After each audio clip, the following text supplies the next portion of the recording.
بسم الله الرحمن الرحيم إن الله اشترى من المؤمنين أنفسهم وأموالهم بأن لهم الجنة صدق الله مولانا العلي العظيم وصدق رسوله النبي الأمين ونحن على ذلك من الشاهدين والشاكرين والحمد لله رب العالمين. میری محفوظ جانشین حضور قبلہ پیر محمد افضل قادری علیہ رحمہ حضرت قبلہ مفتی عثمان افضل قادری دامت برکاتہ اور سی وقار و سی نشان مشائخ اعظام علماء کرام عبائدین قوم مہمانان گرامی اور حاضرین محفوظ. دنیا میں لوگ آتے ہیں، پیدا ہوتے ہیں، بچتے ہیں، بڑھتے ہیں، زندگی گزارتے ہیں اور دنیا سے رخصت ہو جاتے ہیں. یہ ایک روٹین ہے، اس میں کوئی نئی بات نہیں.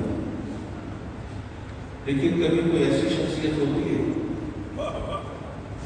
جس کے آتے ہی چہرے میں پانی میں ہلچل مچ جاتی ہے اور جس کے پردہ کرنے سے یوں کہیے کہ چمکتا سورج بھی اندھیروں میں ڈوب جاتا ہے. اور اگر یہ کہا جائے کہ ہم آج اسی ہستی کا ذکر کر رہے ہیں تو یہ مبالغہ نہ ہوگا. یقیناً جو لوگ ان کو جانتے ہیں وہ جانتے ہیں کہ انہوں نے کبھی کمپرومائز نہیں کیا، سمجھوتوں سے کام نہیں کیا.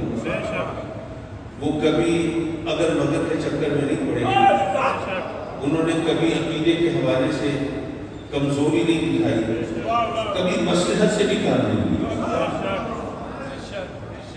جب ان کا نام آتا تھا تو مخالفین کے پسینے چھوٹ جاتے تھے اور وہ بھی ہر چیز سے بالا تر ہو کر صرف اللہ اور اس کے محبوب علیہ السلام کی رضا کی خاطر وہ نکل کھڑے ہوتے تھے اور کامیابی ان پہ قدم چلتی. حضرت مکرم میں اس شخصیت کے بارے میں تو آپ کی معلومات میں کوئی اضافہ نہیں کر سکتا، کیونکہ میں تو انہیں کبھی کبھار دیکھتا تھا آپ کے درمیان شب و روز گزارتے تھے. اگر کوئی ایسی شخصیت ہو جس کو دنیا سے گزرے ہوئے عرصہ گزر چکا ہو، صدیوں کی گرد اس کے چہرے میں پڑ چکی ہو، وہ کتابوں کے اوراق میں دفن ہو چکا ہو، تو اس کے بارے میں آپ مبالغہ آرائی کر سکتے ہیں، باتوں کو بڑھا چڑھا کے بیان کر سکتے ہیں، اس کے پھیکے رنگوں کو شوق کر کے بیان کر سکتے ہیں، اس کے بارے میں عقیدتوں اور محبتوں کا ایک خمار باندھ سکتے ہیں. لیکن جس کو سب نے اپنی آنکھوں کے سامنے چلتا پھرتا دیکھا ہو، اس کے بارے میں بڑھا چڑھا کے بات کرنا ممکن نہیں ہوتا. اور حضرت قبلہ پیر محمد افضل قادری ایسی شخصیت کہ ان کے بارے میں بات بڑھا چڑھا کے کرنے کی ضرورت بھی نہیں. حضرت مکرم مجھے یہ ماشاءاللہ جمع وفیر ہے، یہاں پہ وہ ہستیاں جن میں سے ایک ایک ہستی بھی ہو تو محفل سجادگی یہاں تشریف فرما ہے. اور یقیناً یہ خطابات بھی بہت وقیر اور بہت شاندار ہونے ہیں. مجھے اجرت صرف اس لیے یہ میں عرض کرتا چلوں، کوئی ذاتی مصروفیت نہیں، کچھ نہیں. اسلام آباد میں ختم نبوت کے حوالے سے آل پارٹیز کانفرنس ہو رہی ہے اور مجھے اس میں شرکت کرنی ہے. اب ظاہر ہے کہ یہ مقصد ایسا ہے کہ جس کے لیے اگر میں نے اجرت میں اجازت چاہی تو حضرت نے بھی محسوس نہیں کیا اور انہوں نے اجازت عطا فرما دی. مجھے بہت مختصر سے وقت میں جو آیت کریمہ تلاوت کی اس کے پس منظر میں چل رہا ہے. ان اللہ اشتری من المؤمنین انفسهم واموالهم، ایک سودے کا ذکر ہے. سودا ہوا ہے اللہ اور مومنوں کے درمیان. کس چیز کا سودا ہوا؟ مومنوں کی جان اور مال. قیمت کیا ملی؟ جنت. بظاہر بڑا سیدھا سادہ سے سودا ہے، اس میں کوئی پیچیدگی نہیں، کوئی مشکل نہیں. لیکن اگر آپ ذرا اس کی گہرائی میں اتریں تو دیکھیں گے کہ بڑا عجیب و غریب سودا ہے. اس کو ایک مثال کے ذریعے واضح کرتا چلے. فرض کیجیے کوئی غریب شخص ہے بیچارہ، علاقے کے بڑیرے جاگیردار کے پاس جاتا ہے کہ بچوں کا پیٹ پالنا مشکل ہو گیا ہے، کچھ کرم فرمائیں. ان کا اچھا ایسا کرو، یہ 1 ایکڑ زمین ہے، یہ تمہیں دیتا ہوں، اس میں تم کاشتکاری کرو، محنت کرو, بچوں کا پیٹ پالو, تمہارے لیے یہ میں تمہیں راستہ نکالا. اس نے ہاتھ جوڑے, غریب نواز بندہ پروردگار کرم فرمایا, آپ نے میرے لیے جینے کا بہانہ کر دیا, بہت شکریہ. اس نے محنت شروع کی, بچوں کا پیٹ پالنا شروع کیا. کچھ عرصے کے بعد اس بندے کو پتہ چلا کہ جاگیردار صاحب آ رہے ہیں اور آپ سے ملنا چاہتے ہیں. بیچارہ گھبرا گیا, زمین واپس لے رہے ہوں گے, کیا ہوگا. بہرحال ملنے کے لیے تو جانا تھا. ملا تو وہ کہنے لگے کہ بھائی ایسا ہے کہ جو میں نے تمہیں زمین دی تھی نا, میں تم سے واپس خریدنا چاہوں گا. یہ ہے ہر پریشان, کوئی جاگیردار ہے, میرا کان پکڑ کے نکال دے, زمین تو اس کی ہے, کوئی کیا کر سکتا ہے. لیکن یہ کہہ رہا ہے میں خریدنا چاہتا ہوں, تو چلو پھر ذرا داؤ لگاتے ہیں, کیا پتا مقدر کھل جائے اور درندر دور ہو جائے. کہتا ہے کہ اچھا جی ویسے تو زمین آپ کی ہے, میری اوقات کیا ہے, میں اس پہ اپنا قبضہ جماؤں, لیکن اگر آپ واپس خریدنے کی بات کرتے ہیں تو فرض کیجیے وہ زمین تھی 10 لاکھ کی, تو اس نے کہا کہ میں 1 کروڑ میں بیچوں گا. اس بندے نے کہا, اس جاگیردار نے, کہ تم 1 کروڑ مانگتے ہو, میں تمہیں 10 کروڑ دیتا ہوں. یہ تو آپ کی تو نہ ہے, کھولے نہیں سنبھالے, سمجھ نہیں آ رہا کرے تو کیا کرے, پاؤں زمین پہ نہیں ٹکتے. غریب نواز بڑا کرم, بڑی مہربانی, میں میری نسلیں ساری زندگی آپ کی غلامی کریں گے, جناب یہ زمین اپنی سنبھالی اور میں چلا آپ سے 10 کروڑ میں سودا ہو گیا. انہوں نے کہا کہ نہیں, ابھی جانے کی ضرورت نہیں, ابھی یہاں رہو, یہاں کاشتکاری کرو, بچوں کا پیٹ پالو, اپنی ضرورتیں پوری کرو, بس صرف شرط یہ ہے کہ فلاں شخص میرا دشمن ہے, وہ یہاں پر قدم نہ رکھنے پڑے.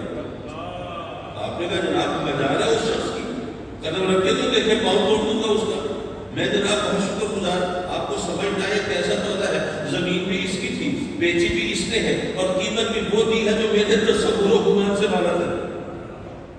اب اللہ اور مومنوں کے درمیان سودا ہوا, جان و مال کا. جان و مال کس نے دیے, اللہ نے دیے, بھی اس نے, سودا بھی خود کر رہا ہے, اور قیمت بھی وہ دے رہا ہے جو ہمارے تصور و گمان سے بالا ہے.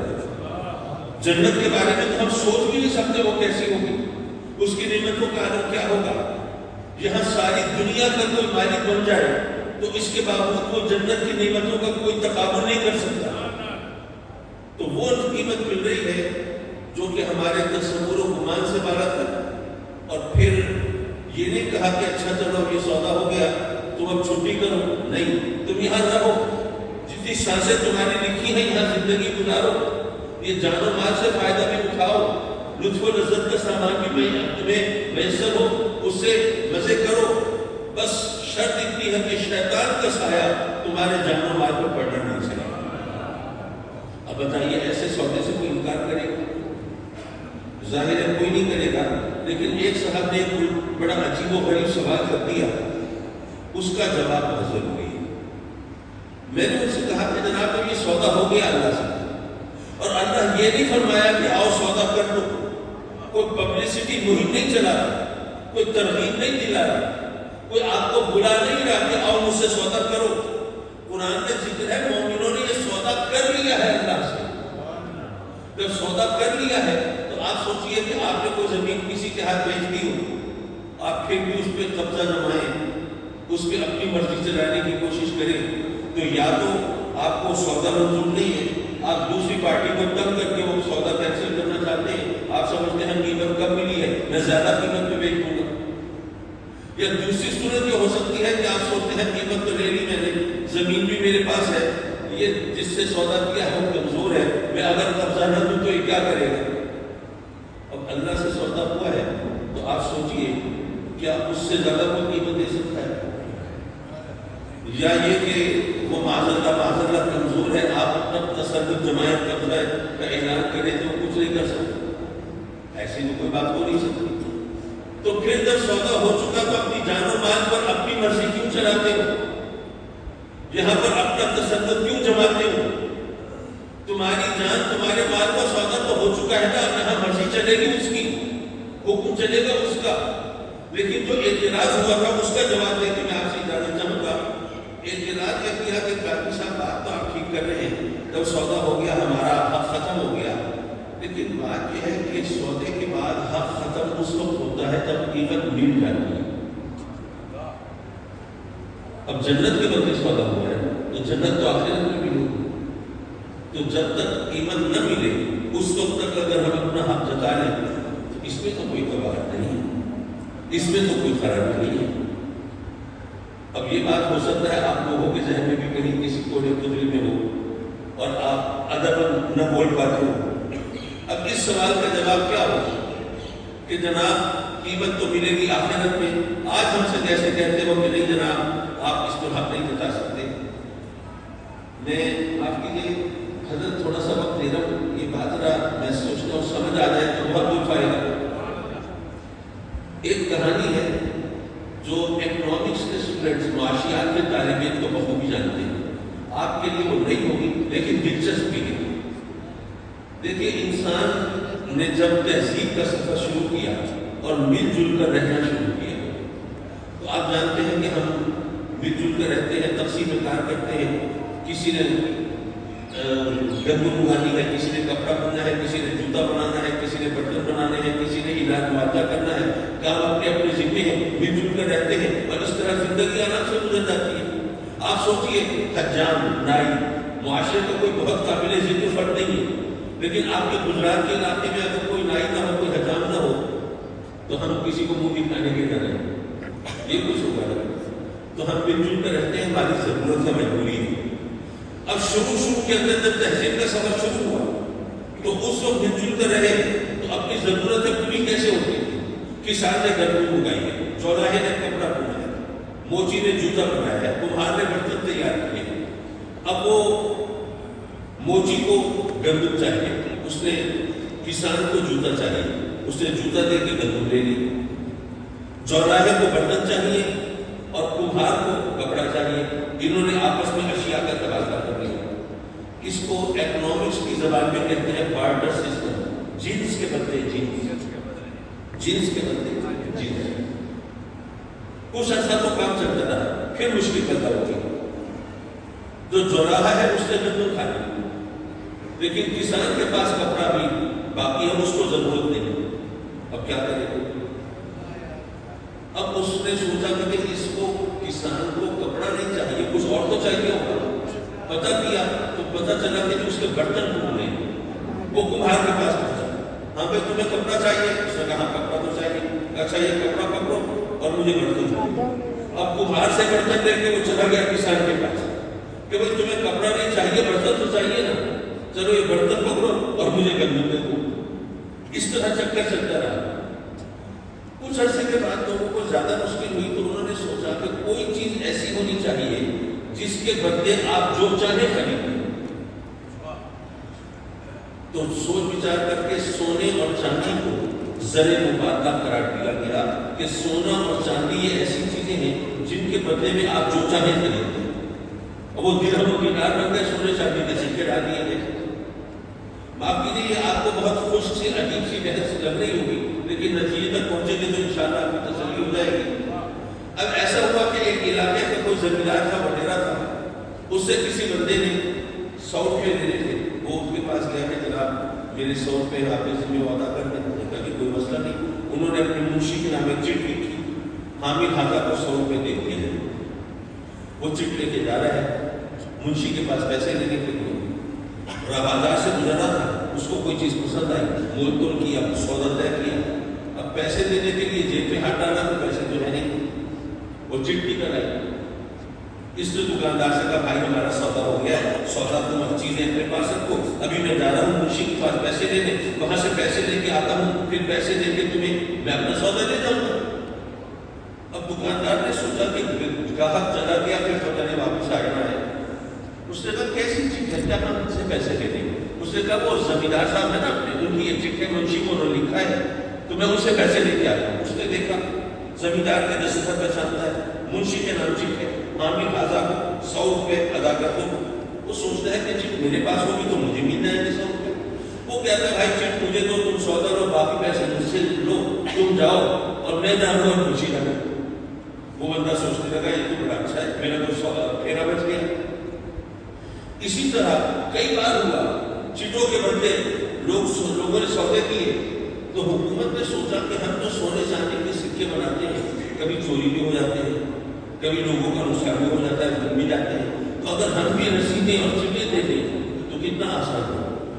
اب میں مثال کے طور پر آپ کے سامنے ایک نوٹ پیش کروں، مثلا یہ 5000 کا نوٹ ہے، یہ 5000 کا، لیکن اگر آپ اس پر دیکھیں تو لکھا ہوا ہے بینک دولت پاکستان 5000 روپے حامل حاضہ کو مطالبے پر ادا کرے گا۔ پتہ چلا یہ 5000 نہیں ہے، یہ ایک رسید ہے، اور لکھا ہوا ہے کہ حکومت پاکستان کی ضمانت سے جاری ہوا، کہ حکومت کی گارنٹی ہے یہ رسید جس کے پاس ہوگی وہ لے کے جائے اسٹیٹ بینک میں، اور اسٹیٹ بینک سے کہے کہ مجھے 5000 روپے چاہیے، تو اسٹیٹ بینک پابند ہے 5000 روپے اس کو ادا کرنے کا۔ یہ صرف کاغذ کا ایک ٹکڑا ہے، یہ ایک رسید ہے، یہ 5000 نہیں ہے۔ اس پر لکھا ہوا ہے کہ اسٹیٹ بینک آف پاکستان حامل حاضہ کو مطالبے پر 5000 روپے ادا کرے گا۔ حضرات محترم، اب میرا آپ سے سوال یہ ہے کہ آپ کو 5000 چاہیے تو آپ یہ نوٹ لیتے ہیں یا اسٹیٹ بینک سے روپے لے کے بھی آگے دیتے ہیں؟ بھائی یہی چیزیں چلتی ہیں نا، بلکہ لاکھوں کروڑوں اربوں روپے کھربوں روپے کے سودے انہی چیزوں کے ہوتے ہیں۔ آپ سے کوئی پیسے مانگے تو آپ یہ نہیں سوچتے، شاید آج آپ پہلی مرتبہ آپ کے ذہن میں آیا ہو کہ یار یہ تو واقعی چیز ہے، یہ تو رسید ہے، یہ روپے نہیں ہے، اس پر تو لکھا ہوا ہے 5000 روپے ادا کریں گے مطالبے پہ۔ یہ اصل میں 5000 نہیں، لیکن اس کے باوجود ہر ایک انہی کو سمجھتا ہے۔ کیوں؟ اس لیے کہ حکومت پاکستان کی ضمانت ہے، اسٹیٹ بینک مجبور ہے، جس کے پاس ہوگا اس کو 5000 روپے ادا کیے جائیں گے۔ یاروں میں کہنا یہ چاہتا تھا کہ اگر حکومت کی گارنٹی پر آپ نے ایک کاغذ کی چٹ کو 5000 روپے تصور کر لیا ہے، آپ مانتے ہیں یہ 5000 ہے، تو اللہ کی گارنٹی ہے اور قرآن کی آیت ہے، اے مومنو تمہاری جان و مال کا سودا ہو گیا ہے اللہ سے، جنت تمہاری ہوئی۔ جب حکومت کی ضمانت پر اس کو تم 5000 سمجھ دیتے ہو، تو جب وہ اللہ کی ضمانت پر قرآن اعلان کر رہا ہے تو کیوں نہیں مانتے کہ جنت تمہاری ہو گئی؟ اگر ہمیں وہ سودا منظور ہے، ہمیں آخرت کے انتظار کی ضرورت نہیں ہے، یہ قرآن کا اعلان ہے، اللہ کی گارنٹی ہے۔ اگر یہ یقین کی بات تو یقین کی ہے نا، اگر یہ یقین ہو کہ واقعی یہ اللہ کی گارنٹی پر ہماری یہ جنت ہو گئی تو پھر اس کے بعد بات ختم ہو گئی۔ حضرات مکرم، جن ہستیوں کا ہم ذکر کر رہے ہیں یہ ہستیاں وہ ہیں کہ جنہوں نے اللہ سے سودا کر لیا، انہیں کسی اس میں کوئی شک شبہ نہیں تھا، انہیں دنیا داروں کی خوشامد کی ضرورت نہیں تھی، انہیں صاحبان اقتدار سے پنگے بڑھانے کی حاجت نہیں تھی، ان کو کوئی اور فکر اور اندیشہ نہیں تھا، انہوں نے سب اٹھا کے یہاں زندگی گزاری، اور سیدی اعلیٰ حضرت رضی اللہ تعالیٰ عنہ سے جو ان کی وابستگی، ظاہر ہے کہ میں اس کو کوئی اضافہ نہیں کر سکتا آپ کی معلومات میں صرف اپنے ایک واقعہ ایک بات بتا کے آپ سے جاننا چاہ سکتا ہوں۔ آپ جانتے ہیں کہ اس وقت ساری دنیا کے اندر، اور جیسے وہ احسان الہی ظہیر نے جو البریلیہ کے جو فساد کرایا تھا اس کے توڑ کے لیے میں نے دوستوں سے کہنا شروع کیا کہ بھئی بات یہ ہے، لوگوں کو یہ بتائیں کہ ہمارا مسلک اہل سنت کا ہے، بریلی کا لفظ ہمیں دے دیا گیا ہے، ورنہ ہمارا عقیدہ تو وہی ہے جو اہل بیت نے بھی ہے، جو صحابہ کرام نے بھی ہے، جو اللہ رسول نے قرآن و حدیث کے ذریعے ہمیں عطا فرمایا، عقیدہ تو وہی ہے ہمارا۔ اسی طرح حضرت تاج الشریعہ علیہ رحمہ نے جب وہاں سعودیہ میں ان کو ڈیٹین کیا گیا تھا، آپ نے بھی یہی فرمایا تھا نا کہ بریلی کوئی مذہب نہیں ہے، ہم اہل سنت ہیں۔ لیکن جب ایک جگہ میں نے بات کہی تو حضرت پیر حضرت قادری صاحب خفا ہو گئے، کہنے لگے آپ بریلیت کے لفظ سے دوری کا اعلان کر رہے ہیں، بات ٹھیک نہیں ہے۔ وہ مہربان سے طرف فرماتے، مجھ سے جرش گوئی نہیں کرتے تھے، درد کرامی نہیں کرتے تھے، ناراض نہیں ہوتے تھے، نرم انداز میں کلام کرتے تھے، لیکن انہوں نے اس طرح اپنے جذبات کا اظہار کیا، حالانکہ جو بات کا کہہ رہا تھا وہ وقت کی ضرورت تھی، لیکن اس کے باوجود وہ اس وقت بھی اعلیٰ حضرت سے، بریلی شریف سے اپنی وابستگی کے اعلان سے انہوں نے گریز نہیں کیا۔ حضرات محترم، وہ چہرہ تو ہماری نگاہوں کے سامنے نہیں ہے، لیکن الحمدللہ ان کی اولاد ہمارے سامنے ہے، اور ہمیں یقین ہے کہ اپنے والدین، اپنے بزرگوں کا نام بھی روشن کریں گے، ان کے مشن کو بھی آگے بڑھائیں گے، اور ان سے ہماری جو وابستگی ہے اسی تعلق کی یادگار ان کے سامنے رہے گی۔ میں حضرت کا شکر گزار